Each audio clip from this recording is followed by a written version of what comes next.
one of the things that I loved is you talk about the 3 screens, which is, I love the rule of thirds. I don't know if it came from Fibonacci sequence or just in your own models of psychology, but there was a reference to Nate Hobgood-Chittick. I hope I said his name right. You did. NFL player. He was young. He was in college sports and even, I think, Pee Wee football, and his coaches were telling him, you're too slow, you can't do this.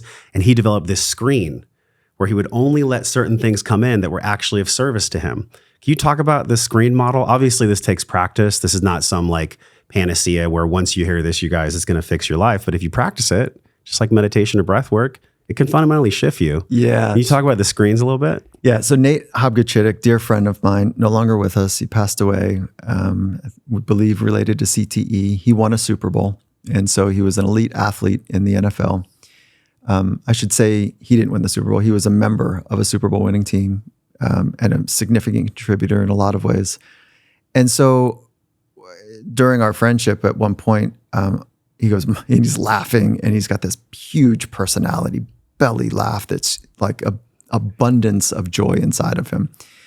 And he's a large human at like 6'4", 300 pounds. Was he like offensive line or D-line? D-line. D-line, okay. Yeah. And which for folks that aren't familiar, on the defensive line, you're one of the humans that is trying to dismantle the quarterback. Yeah. And so very large, fast, powerful human, big joy, belly laugh, spirit for life. And he's laughing as he says this to me. And he says, Mike, you have no idea what it's like to grow up in football, where grown men in front of your friends are screaming at you. There is spit flying from their mouth. They say that they want to help you, but it's really about you getting the shit right that they're trying to explain to you, and it's not going according to plan.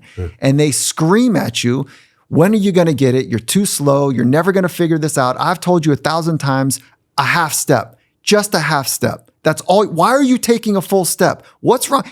Guys, look, do you think Nate's ever going to figure this thing out? Jesus, dude, why don't you get in the locker room? Wrap it up, dude, because it's not working out. I'm tired. So that's a coach's voice. And Nate says, like, that is so dismantling of self to be humiliated in that way, where there's, like I said, spit flying from the animation, and the vitriol of disdain from the coach. I remember that myself in high school football, feeling that feeling. Yeah. And so what he said is that he had to figure out, and this was kind of his own creativity. He says, I put up a screen. I knew that the only thing out of that entire dramatic experience was, it was not what my friends were going to think. It's not what the other coaches were going to think. It's not all that, you're never going to make it. It's none of that was going to help. I put up a screen that was porous in such a way that the only thing that was going to come in was the thing that was going to help me. So I had to look for it though. And the thing in that narrative I just said is half step. I told you that what you need to do is a half step. And so that would come in and all of the other nonsense would fall away at the outside of the screen. The thing that would come in is half step, and he'd walk away. Right, got it, half step. That's what I'm doing. So all that other noise was just that. And I think that this signal to noise ratio tends to be a well-accepted principle in engineering. It's a psychological principle as well. If you can figure out the difference between noise and signal, and you have a tuning fork for the signal, you're on your path now to figure out all the noise of what others think, for the most part, is radically distracting. And the signal is, how do I line up my thoughts, words, and actions to be my very best right now? And there's micro choices that we're constantly making. And him putting up a screen was helping him with that micro choice. Sure. Let me take in the information that's going to serve me well to be able to later line up a thought, word, and action. And the action was a half step in this point. And so I miss Nate. I love Nate. He offered so much to the world, and I want to share the screen pass, if you will, the screen that he developed. And I think I share it with my son. I share it as often as I can. I think it's a really powerful tool. The third screen is important. It's related to him as well. It's death. Yeah, that's right. So if you're in the remembrance of death, then there's nothing that could really get in your way. If we can embody that. Now, embodying that is not always easy, because it's not like I'm sitting here with you ruminating on death the whole time, right? But no, you don't want to do that. Just talking about it though, just reminding oneself at the opportune moments can maybe help that tuning fork.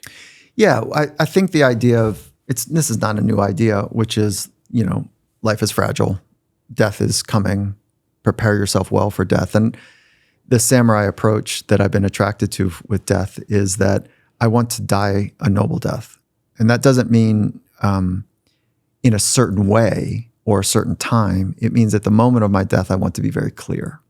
I want to be connected to my core virtues. At the moment, maybe my head will be lopped off. And I think about the moment that I'm going to die. Will I be present? Will I be connected to the experience? And will my training of today, will it show up then? And then, so that's kind of the long arc of it. And we don't know how long, Sure. right? That's but the mystery. The small arc here is not attending to that death is going to happen between you and I, but that life is fragile, so be in it.